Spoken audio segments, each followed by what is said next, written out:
Mahakarya seni hias tekstil warisan leluhur Nusantara yang diakui dunia. Secara visual, batik sebagai lokal jenius tidak hanya indah dan memikat jiwa. Di balik keindahan ragam hias batik, terselip nilai-nilai moral, falsafah hidup yang adiluhung, dan nilai-nilai moderasi beragama. Batik ini tidak hanya sekedar sandang, batik tidak sekedar pakaian, tapi batik itu ada tuntunan hidup. Batik ada motivasi hidup. Ya, makanya kenapa kemudian batik itu mahal, di samping memang tekniknya yang rumit dengan handmade itu, tapi di balik itu sebenarnya ada value-value atau nilai-nilai yang disematkan di dalam motif. Makanya itu kemudian jadi tidak sekedar menjual kain, tapi ada budaya, ada ajaran hidup nempel di situ. Sejarah perkembangan batik di Nusantara telah ada sejak masa pra-Islam dan mengalami kesempurnaan perkembangan sekitar abad 14 sampai 15 Masehi. Di masa Mataram Islam, semula batik berkembang di dalam keraton yang didukung oleh para bangsawan dan kalangan ningrat. Motif batik dan pemakainya diikat dengan norma-norma yang mereka sepakati bersama. Perkembangan batik itu ada di dua tempat. Pertama yaitu tadi di dalam tembok keraton, bagaimana batik itu memang menjadi batik yang sangat eksklusif, batik memang yang sangat khusus, mereka nyebutnya sebagai batik larangan. Yaitu memang batik yang dilarang dipakai orang selain di keraton. Makanya kemudian masyarakat di luarnya mereka menciptakan batiknya sendiri, yang itu kemudian disebut batik saudaгаran atau batik pesisiran, yaitu batik memang yang dikembangkan oleh masyarakat pesisir. Yang terkenal ya misalnya di Pekalongan, Cirebon, terus nanti di Lasem, terus di Madura, dan itu semuanya satu garis pesisir. Itu disebut batik saudagar atau batik pesisiran. Dan corak dan gayanya pun memang berbeda antara batik yang berkembang di tembok keraton dan batik yang berkembang di luar keraton. Ragam hias batik pesisiran terus berkembang seiring dengan persentuhan Nusantara dengan bangsa-bangsa dan agama-agama dunia. Satu di antaranya Islam. Islam hadir di Nusantara tidak hanya membawa seperangkat ritual keagamaan. Islam hadir lengkap dengan seperangkat nilai tradisi dan budayanya yang khas. Oleh para pendakwah Islam, kekhasan budaya Islam tersebut kemudian diadaptasikan secara cantik dengan kebudayaan masyarakat lokal. Kalau ditilik ke sejarahnya ya memang ada irisan-irisan bagaimana budaya lama itu nggak serta-merta itu dibuang begitu saja ketika Islam itu datang sebagai dominasi budaya baru yang dianut oleh masyarakat pasca Majapahit gitu ya. Dan faktanya ternyata tradisi-tradisi masa lalu yang masih itu bisa diserap dan bisa diakomodir di dalam khasanah Islam itu juga tetap ikut sampai sekarang, dan itu malah menjadi kekayaan baru.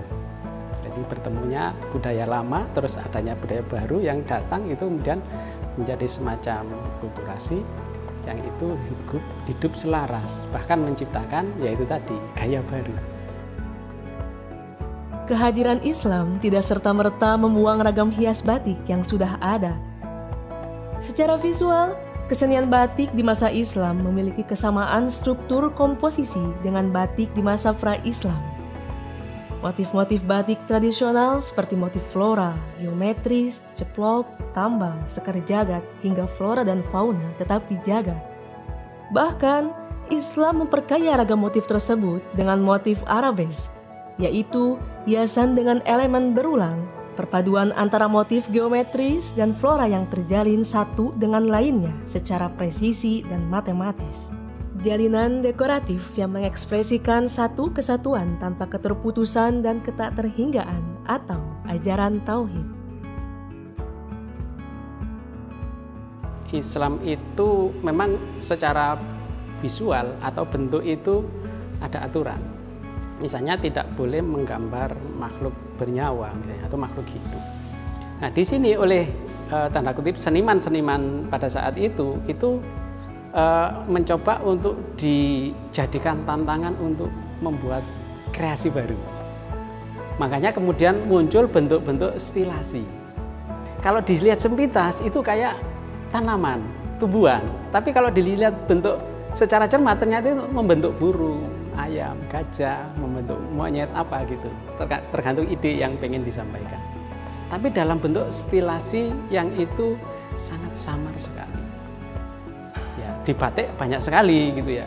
Misalnya batik alas-alasan itu juga motif yang memang di hutan, banyak binatang dan sebagainya. Tapi itu sudah terstilasi, ya, tergayakan dengan gaya dekoratif dan sebagainya. Salah satu pengaruh Islam terhadap kesenian batik yang paling mudah dikenali adalah lahirnya seni kaligrafi batik. Seni kaligrafi batik disambut dengan antusias oleh seniman batik dan seniman kaligrafi.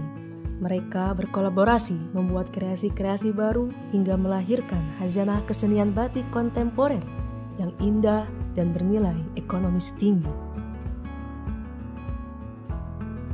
Sebagai bentuk dukungan, di tahun 2021 dan 2022, pemerintah Indonesia melalui Kementerian Agama telah menyelenggarakan lomba kaligrafi batik tingkat nasional yang bertempat di Bait Al-Quran dan Museum Istiqlal, Jakarta. Ya, tradisi besar dari nenek moyang dari Nusantara, dan kemudian bahwa kaligrafi Arab adalah salah satu kebudayaan atau tradisi Islam yang sangat besar sekali. Ini saling bertemu antara Arab dengan Nusantara, maka di sini tidak terjadi pertentangan, tapi malah akan terjadi satu kesatuan ya. Jadi batik dan kemudian kaligrafi Arab ini sangat menarik sekali, dan terus terang aja saya sangat senang sekali perkembangannya semakin pesat, apalagi di Indonesia ini. Saya kira ini sudah taraf nasional ya, bahwa ada lomba seni kaligrafi batik.